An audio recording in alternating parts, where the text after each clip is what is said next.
और बिहार जहां भारतीय जनता पार्टी इस समय सत्ता से बाहर है, बंगाल जहां सत्ता से बाहर है, महाराष्ट्र जहां उन्होंने खरीद फरोख्त करके सरकार तो बना लिया, लेकिन ज़बरदस्त जनता उस सरकार के खिलाफ है।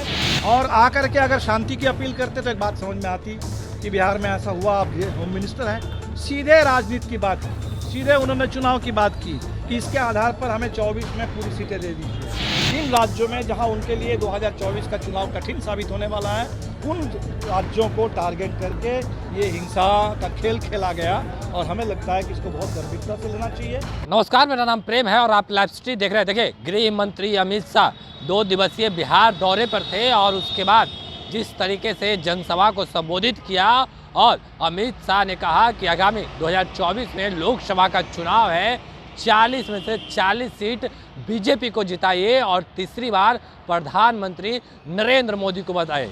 इसको लेकर अब बिहार में भी सियासत काफ़ी तेज है। भाकपा माले के राष्ट्रीय महासचिव दीपांकर भट्टाचार्य ने कहा कि अगर वो आए थे और बिहार में जिस तरीके का 2 जिला में माहौल है उसको लेकर शांति की बात करते तो वो अलग होता, पर उन्होंने चुनावी बात कहा। चुनावी आगामी लोकसभा का चुनाव है, उसको लेकर अमित शाह ने कहा कि 40 में से 40 सीट बीजेपी को जिताइए। इसको लेकर दीपांकर भट्टाचार्य ने काफ़ी कुछ गृह मंत्री अमित शाह को सुना रहे हैं और बीजेपी को सुना रहे हैं। क्या कुछ कह रहे दीपांकर भट्टाचार्य, ठीक देखिए आप इस वीडियो में। चले आते हैं देश के गृह मंत्री बिहार में और आकर के अगर शांति की अपील करते तो एक बात समझ में आती कि बिहार में ऐसा हुआ, आप होम मिनिस्टर हैं, सीधे राजनीति की बात की, सीधे उन्होंने चुनाव की बात की कि इसके आधार पर हमें 24 में पूरी सीटें दे दीजिए, आप 25 में बिहार में बीजेपी की सरकार बना दीजिए। तो इसके लिए तो बिल्कुल साफ है कि जो रामनवमी वो रामनवमी के मौके पर हुआ है, रामनवमी से उसका कोई लेना देना नहीं है। उसका पूरा का पूरा लेना देना जो भारतीय जनता पार्टी का चुनावी गणित है, आरएसएस का, बीजेपी का जो चुनावी हिसाब किताब है उससे है। और बिहार जहां भारतीय जनता पार्टी इस समय सत्ता से बाहर है, बंगाल जहां सत्ता से बाहर है, महाराष्ट्र जहां उन्होंने खरीद फरोख्त करके सरकार तो बना लिया, लेकिन ज़बरदस्त जनता उस सरकार के खिलाफ है। इन राज्यों में जहां उनके लिए 2024 का चुनाव कठिन साबित होने वाला है, उन राज्यों को टारगेट करके ये हिंसा का खेल खेला गया और हमें लगता है कि इसको बहुत गंभीरता से लेना चाहिए। और हम नीतीश जी से भी बिल्कुल कहेंगे कि बिहार सरकार गंभीरता से इसको ले। ये जो राजनीतिक साजिश के तहत इस पूरे रामनवमी का इस्तेमाल किया गया और रामनवमी को एक इस तरीके से हिंसा फैलाने के लिए, लोगों को आतंकित करने के लिए, बिहार के पूरे ताना बाना को तोड़ने के लिए इस्तेमाल किया गया, हमें लगता है कि ये बिल्कुल साफ होना चाहिए।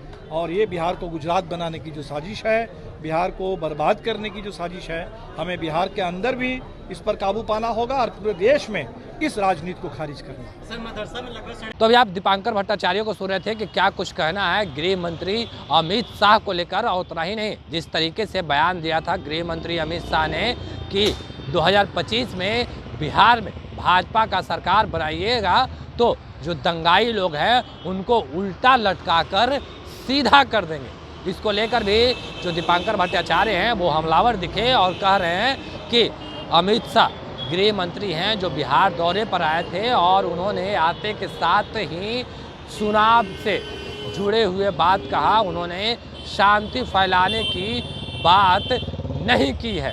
तो देखिए, कहीं ना कहीं जो दीपांकर भट्टाचार्य हैं वो गृह मंत्री अमित शाह पे हमलावर दिख रहे हैं। आपको बता दें, जिस तरीके से जो गृह मंत्री हैं उन्होंने बयान दिया था कि दंगाइयों को उल्टा लटकाकर सीधा कर देंगे, इस पे बिहार के तमाम जो राजनीतिक दल हैं वो लोग अपने अपने तरीके से बयान दे रहे हैं और कहीं ना कहीं बीजेपी को खूब खरी खोटी सुना रहे। पर दीपांकर भट्टाचार्य अब अमित शाह को भी सुनाने लगे और बीजेपी को तो काफ़ी कुछ बोला जो आपने सुना। बाकी की तमाम खबरों के लिए बने रहें लाइव सिटी के साथ।